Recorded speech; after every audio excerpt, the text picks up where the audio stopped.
नमस्कार. आज आपण अशा एका व्यक्तिमत्वाबद्दलच्या स्रोतांवर चर्चा करणार आहोत, ज्याला आपण हजारो वर्षांपासून ओळखतो, पण मला वाटतं आपण त्याला पूर्णपणे समजून घेऊ शकलो नाही आहोत. अगदी. आपण बोलतोय श्रीकृष्णाबद्दल, पण युगंधर या कादंबरीवर आधारित स्रोतांच्या माध्यमातून. आणि गंमत अशी आहे की ही गोष्ट फक्त कृष्णाची नाही, नाही, अजिबात नाही. तर त्याच्या आयुष्यातल्या प्रत्येक महत्त्वाच्या व्यक्तीने त्याला कसं पाहिलं याची आहे. म्हणजे रुक्मिणी, द्रौपदी, अर्जुन, अगदी त्याचा सारथी दारुक, या सगळ्यांच्या नजरेतून एक वेगळाच कृष्ण आपल्यासमोर उभा राहतो. अगदी बरोबर. या स्रोतांचं सगळ्यात मोठं वैशिष्ट्य मला वाटतं हेच आहे की ते कृष्णाला देवाऱ्यातून काढून आपल्यासारखा माणूस म्हणून समोर आणतात. एक असा माणूस जो चुका करतो, शिकतो, नाती जपतो आणि अत्यंत कठीण परिस्थितीतून मार्ग काढतो. या सगळ्या प्रवासाचा एकच उद्देश दिसतो, तो म्हणजे उपनिषदांमधलं एक महान सत्य अनुभवणं. न हि मनुष्यात श्रेष्ठतरम किंचित. बरोबर. माणसापेक्षा श्रेष्ठ दुसरं काहीच नाही.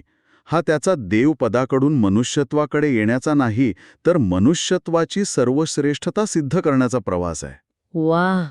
म्हणजे देव म्हणून नाही, तर एक आदर्श माणूस म्हणून त्याचा शोध.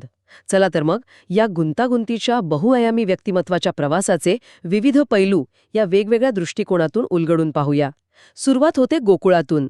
या स्रोतांमधलं वर्णन जे आहे ना, म्हणजे इतकं जिवंत आहे की ते गाव डोळ्यासमोर उभं राहतं. हो, खरंच.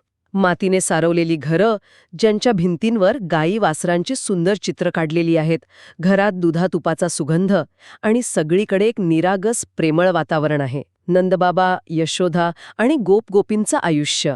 कुलदेवी इडाच्या पूजेभोवती फिरताय. अगदी. आणि याच साध्या सरळ पार्श्वभूमीवर कृष्णाच्या जन्माच्या वेळी झालेली भविष्यवाणी त्याला इतरांपेक्षा वेगळं ठरवते. अच्छा, ही भविष्यवाणी म्हणजे एक प्रकारे त्याच्या संपूर्ण जीवनाचा जाहीरनामाच होता. काय म्हटलं होतं त्यात असं? त्यात स्पष्टपणे सांगितलं होतं की हा मुलगा न्यायासाठी लढेल. ज्यांना घरातून, राज्यातून बाहेर काढलं गेलंय त्या विस्थापितांना आधार देईल. तो स्त्रियांचा आदर कसा करायचा हे केवळ सांगणार नाही, तर स्वतःच्या वागण्यातून दाखवेल. आणि सगळ्यात महत्त्वाचं, तो स्वतः कधीही सिंहासनावर बसणार नाही. अगदी. हा शेवटचा मुद्दा तर खूपच धक्कादायक आहे. म्हणजे ज्याच्यात एवढी क्षमता आहे, तो सत्तेचा मोह स्वतःहून टाळणार होता. हो. आणि हेच त्याला इतरांपेक्षा वेगळं ठरवतं. सत्ता मिळवणं कदाचित सोपं असेल, पण सत्तेचा त्याग करून लोकांच्या हितासाठी काम करणं हे खरं शौर्य आहे, नाही का? बरोबर. त्याची संपूर्ण कृती याच भविष्यवाणीच्या धाग्याने विणलेली आहे. पुढे जेव्हा तो गोकुळ सोडून मथुरेला जातो, तेव्हा याचा पहिला प्रत्यय येतो. तो क्षण खूप भावनिक आहे, नाही का? राधा आणि त्याची लाडकी बहीण एकानंगा यांचा निरोप घेताना. हो. तो फक्त एक प्रियकर किंवा भाऊ नसतो, तर एका मोठ्या ध्येयाकडे निघालेला युवक असतो.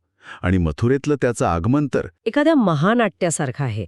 प्रवेशद्वारावरच कुवलया पीड नावाच्या पिसाळलेल्या हत्तीला मारणं, मग मुष्टिक आणि चाणूर, या बलाढ्य मल्लांना आखाड्यात हरवणं आणि शेवटी मामा कंसाचा वध, हे सगळं वाचताना अंगावर काटा येतो. पण हे फक्त शक्ती प्रदर्शन नव्हतं, बरोबर? नाही, अजिबात नाही. इथे एक गोष्ट लक्षात घेतली पाहिजे. ही प्रत्येक कृती एका मोठ्या योजनेचा भाग आहे. हत्तीचा वध करून तो प्रजेच्या मनातील भीती घालवतो. मल्लांना हरवून तो दाखवून देतो की शारीरिक बळापेक्षा नीतिमत्ता श्रेष्ठ आहे. आणि कंसाचा वध करून तो थेट अन्यायी सत्तेलाच आवाहन देतो. म्हणजे त्याच्याबद्दल जी भविष्यवाणी झाली होती, तिच्या पूर्ततेची ही सुरुवात होती. अगदी. अन्यायाचा नाश आणि न्यायाची स्थापना. तर कंसाचा वध करून कृष्णाने बाहुबलाने न्याय प्रस्थापित केला. पण स्रोत सांगतात की त्याला केवळ योद्धा बनायचा नव्हता, त्याला एक तत्वज्ञानी राजा व्हायचं होतं. आणि मग त्याच्या आयुष्यातला पुढचा टप्पा सुरू होतो, शिक्षणाचा. बरोबर. अवंतीमध्ये आचार्य सांदीपनींच्या आश्रमात. आणि याच प्रवासात त्याची भेट दारुकशी होते, जो पुढे त्याचा आयुष्यभराचा सारथी बनतो. कृष्ण त्याला एक विशेष गोष्ट सांगतो. ती घोड्यांविषयीची? हो, की परत येताना रथाला चारही घोडे एकाच रंगाचे, दुधासारखे पांढरे शुभ्र हवेत. ही फक्त एक आवड नव्हती, तर त्यामागे एक विचार होता. दारुकसोबतच्या त्याच्या नात्यातूनच सारथ्य योग ही एक सुंदर संकल्पना या स्रोतांमधून समोर येते. सारथ्य योग ही संकल्पना थोडी उलगडून सांगाल का? कारण हे फक्त घोडे हाकण्यापुरतं मर्यादित नसावं. नक्कीच. कृष्ण दारुकला सांगतो की सारथ्य म्हणजे केवळ घोडे हाकणे नव्हे, तर आपल्या इंद्रियरूपी घोड्यांना योग्य मार्गावर चालवण्याचा योग आहे. रथावर नियंत्रण म्हणजे एक प्रकारे स्वतःच्या जीवनावर नियंत्रण. वाह! इतकंच नाही तर तो आपल्या घोड्यांना मेघपुष्प, बलाहक, शैव्य, सुग्रीव यांना केवळ प्राणी न मानता सखा मानतो. तो दारुकला म्हणतो की जशी अर्जुनासाठी भगवद्गीता आहे तशी या घोड्यांसाठीही एक अश्वगीता आहे. अश्वगीता? हो, म्हणजे बघा, ज्या काळात श्रेणी आणि वर्णव्यवस्था कठोर होती त्या काळात कृष्ण प्राण्यांनाही समान दर्जा देतोय. हा समतेचा अद्भुत विचार आहे. अप्रतिम. म्हणजे त्याचं तत्वज्ञान केवळ माणसांपुरतं मर्यादित नव्हतं. अच्छा, आश्रमात त्याला वेदांच्या 6 अंगांचं शिक्षण मिळालं आणि तिथेच त्याची भेट सुदामा नावाच्या मित्राशी झाली. त्यांच्या मैत्रीबद्दल काही विशेष उल्लेख आहे का? हो, शिक्षण पूर्ण झाल्यावर गुरुदक्षिणा म्हणून कृष्ण सुदामाला काहीतरी मागायला सांगतो. तेव्हा सुदामा कोणतीही भौतिक वस्तू मागत नाही, तो फक्त कृष्णाच्या पायातल्या खडावा मागतो. चपला? हो, ही मैत्रीच्या निरपेक्ष स्वरूपाची ओळख आहे. आणि दुसरी महत्वाची गोष्ट म्हणजे आचार्य सांदीपनींनी अवताराची केलेली व्याख्या. जेव्हा मी पहिल्यांदा ती वाचली तेव्हा खरंच खूप मोठा प्रभाव पडला माझ्यावर. काय म्हणतात ते? ते म्हणतात, जो अंधश्रद्धेतून लोकांना बाहेर काढण्यासाठी पृथ्वीवर येतो तो अवतार. आपण अवतार म्हणजे चमत्कार करणारे देव समजतो, पण ऋषी सांदीपनींची ही व्याख्या कृष्णाच्या संपूर्ण कार्याला एका वेगळ्याच सामाजिक उंचीवर नेते. म्हणजे अवतार म्हणजे चमत्कार करणारा नाही, तर विचार बदलणारा. हे खूपच वेगळं आहे. आता शिक्षण पूर्ण झालं, पण मथुरेतली आव्हानं काही संपलेली नव्हती. नाही, जरासंधाने मथुरेवर 17 वेळा आक्रमण केलं. 17 वेळा? हो, आणि या सततच्या युद्धांमुळे यादवांचं खूप नुकसान होत होतं. आणि इथेच कृष्णाची दूरदृष्टी आणि त्याची प्रशासकीय कुशलता दिसून येते. 17 आक्रमण परतवून लावल्यावरही त्याला कळतं की हे युद्ध जिंकता येणार नाही, कारण जरासंधाकडे मनुष्यबळ अमर्याद होतं. म्हणजे प्रत्येक विजयानंतरही नुकसानच होत होतं. अगदी. तेव्हा तो एक धाडसी पण अत्यंत व्यावहारिक निर्णय घेतो. तो मथुरा नगरी सोडून पश्चिमेला समुद्रात कुशस्थली नावाच्या बेटावर एक नवीन, सुरक्षित राजधानी वसवतो, द्वारका. पण मथुरेतून असं निघून जाणं याकडे एक प्रकारचा पळपुटेपणा म्हणून पाहिलं गेलं नसेल का? खूप चांगला प्रश्न आहे. नक्कीच पाहिलं गेलं. अनेकांनी त्याला रणछोडदास म्हणून हिणवलं. पण कृष्णासाठी वैयक्तिक अभिमानापेक्षा त्याच्या प्रजेचं संरक्षण महत्वाचं होतं. त्यांनी यादवांना समजावलं की ही माघार नाही तर एक रणनीती आहे. सुरक्षित ठिकाणी राहून आपण अधिक सामर्थ्यवान होऊ शकतो. एका राजासाठी प्रजेचं हित हे सर्वोच्च असतं, हा विचार त्याने स्वतःच्या कृतीतून दाखवून दिला. आणि द्वारकेच्या या राजकीय स्थिरतेमुळेच त्याला इतर गोष्टींमध्ये लक्ष घालता आलं. याच काळात घडलेली एक अत्यंत नाट्यमय घटना म्हणजे रुक्मिणीसोबतचा त्याचा विवाह. हो, शिशुपालाशी तिचं लग्न ठरलेलं असतं आणि कृष्ण तिथे जाऊन तिचं हरण करतो. पण या घटनेकडे आपण रुक्मिणीच्या दृष्टिकोनातून पाहिलं पाहिजे, जे या स्रोतांचं वैशिष्ट्य आहे. म्हणजे रुक्मिणीनेच कृष्णाला पत्र पाठवून बोलावलेलं असतं. तिच्यासाठी हे हरण किंवा अपहरण नव्हतं, तर तिची सुटका होती. कृष्ण मंदिराबाहेरून पांचन्य शंख फुंकतो, तो तिच्यासाठी एक संकेत असतो. अच्छा. या घटनेतून त्याच्या भविष्यवाणीतला तो पैलू सिद्ध होतो, जिथे म्हटलं होतं की तो स्त्रियांच्या इच्छेचा आदर करेल. त्याने रुक्मिणीवर स्वतःचा निर्णय लादला नाही, तर तिच्या निर्णयाला साथ दिली. पण तरीही याला हरण किंवा अपहरणच का म्हटलं जातं? म्हणजे वरवर पाहता हे कृत्य हिंसक वाटू शकतं. नक्कीच. त्या काळातल्या सामाजिक संकेतांनुसार एका राजाच्या कन्येला तिच्या इच्छेविरुद्ध लग्न करावं लागत होतं.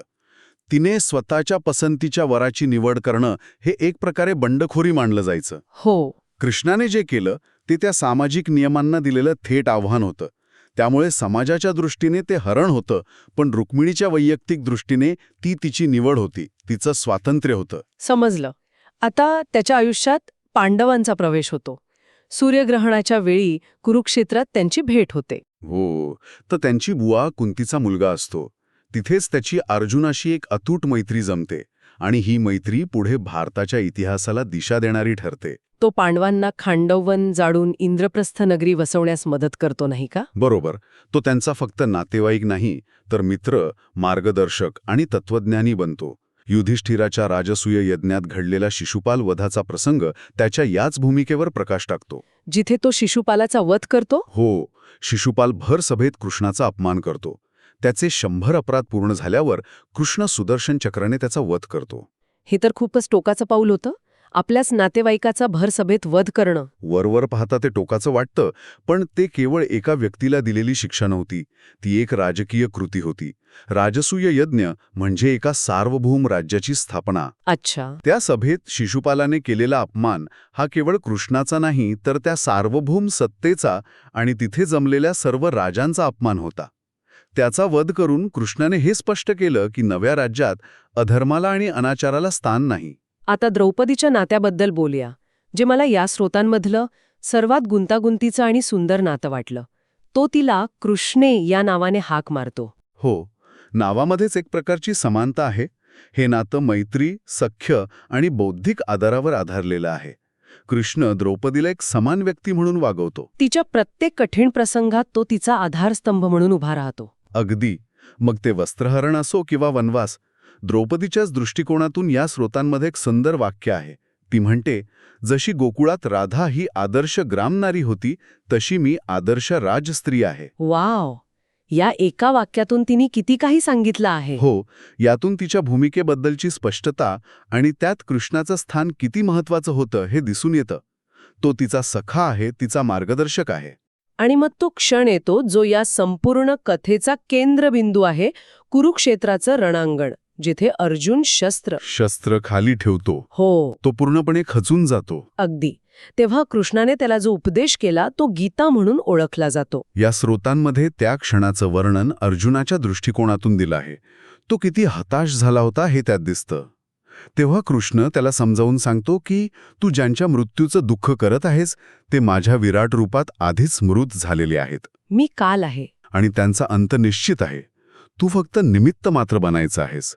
हे खूप गहन तत्वज्ञान आहे. तो अर्जुनाला सांगतो की फळाची अपेक्षा न करता, कर्माच्या बंधनात न अडकता आपलं कर्तव्य कसं पार पाडावं. म्हणजे संपूर्ण कादंबरीत कृष्ण एकाच विचाराभोवती फिरताना दिसतो. मानवी सामर्थ्य आणि मानवी जीवन हेच सर्वश्रेष्ठ आहे. रुक्मिणीसाठी तो एक प्रेमळ पती आहे, तर सात्यकीसाठी तो अजेय योद्धा आहे. द्रौपदीसाठी तो सखा आहे. प्रत्येकाला तो वेगळा दिसतो.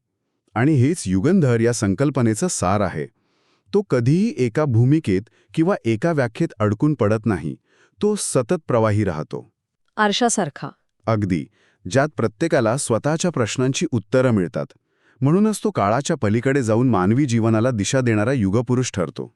तर या स्रोतांमधून दिसणारा कृष्ण हा चमत्कार करणारा देव नाहीये. नाही. तर अत्यंत गुंतागुंतीच्या परिस्थितीतून मार्ग काढणारा, मानवी भावना आणि नातेसंबंधांची सखोल जाण असलेला एक असाधारण माणूस आहे. अगदी. आणि शेवटी मी पुन्हा अश्वगीतेच्या संकल्पनेकडे येतो. ज्याप्रमाणे त्याने अर्जुनाला रणांगणावर जीवनाचं सार सांगितलं, त्याचप्रमाणे तो आपल्या सारथ्याला आणि घोड्यांनाही एका वेगळ्या गीतेचं ज्ञान देतो. यातून हेच सिद्ध होतं की त्याचं तत्वज्ञान निवडक लोकांसाठी नव्हतं. ते सार्वत्रिक होतं, सर्वांसाठी होतं. राजा, सारथी आणि अगदी प्राण्यांसाठीही. यातून एक विचार खरंच मनात येतो की जीवनातलं गहन तत्वज्ञान केवळ मोठ्या युद्धांमध्ये किंवा धर्मग्रंथांमध्ये सापडतं असं नाही. बरोबर. तर ते आपल्या दैनंदिन कर्मांमध्ये, आपल्या नात्यांमध्ये, अगदी प्राण्यांची काळजी घेण्यासारख्या साध्या गोष्टीतही दडलेलं असू शकतं का? कदाचित हाच विचार करण्यासाठी ही सखोल चर्चा आपल्याला प्रवृत्त करते.